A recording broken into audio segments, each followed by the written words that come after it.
The first book of Samuel, chapter 12, from the New King James Version. Samuel's address at Saul's coronation. Now Samuel said to all Israel, "Indeed, I have heeded your voice and all that you said to me, and have made a king over you.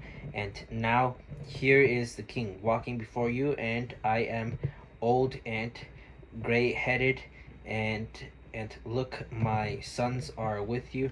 I have walked before you from my childhood to this day. Here I am, witness against me before the Lord and before his anointed.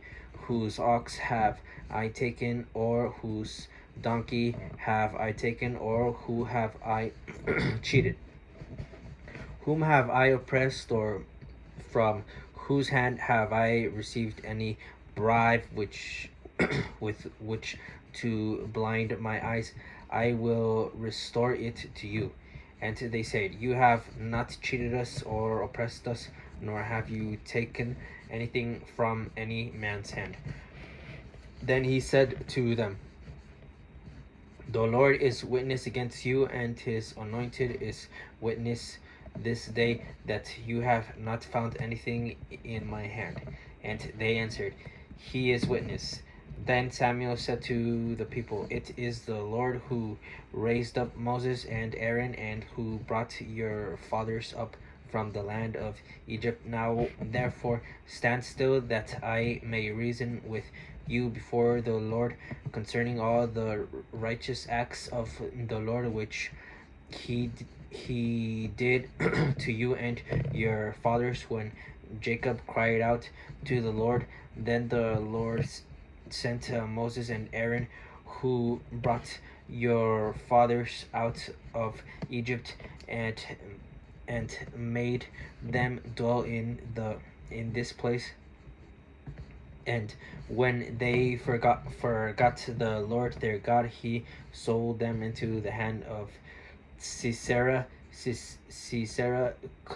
commander of the army of Hazor, into the hand of the king of Moab, and they cried out against them. Then they cried out to the Lord and said, we have sinned, because we have forsaken the Lord and served the Baals and Ashtoreths. But now deliver us from the hand of our enemies, and we will serve you." And the Lord sent Jerubbaal, Badan, Jephthah, and Samuel, and delivered you out of the hand of your enemies on every side, and you dwelt in safety. And when you saw that Nahash, king of the Amorites, came against you, you said to me, "No, but a king shall reign over us when the Lord your God was your king. Now therefore here is the king whom you have chosen and whom you have desired. And take note, the Lord has set a king over you.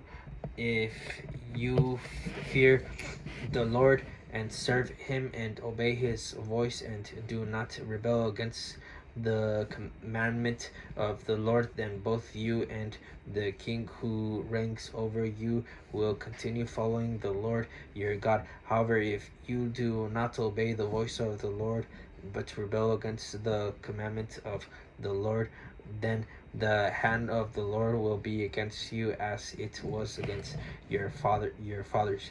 Now therefore stand and see this great thing which the Lord will do before your eyes. Is today not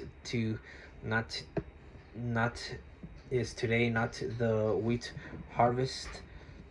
I will call the Lord, and he will send thunder and rain, that you may perceive and see that your wickedness is great, which you have done in the sight of the Lord in asking a king for yourself. So Samuel called to the Lord, and the Lord sent thunder and rain that day, and all the people greatly feared the Lord and Samuel. And all the people said to Samuel, "Pray for your servant for your servants to the Lord your God, that we may not die, for we have added to all our sins the evil of asking a king for ourselves." Then Samuel said to the people, "Do not fear, you have done all this wickedness, yet do not turn aside from following the Lord, but serve the Lord with all your heart, and do not turn aside, for then you would go after empty things which cannot profit or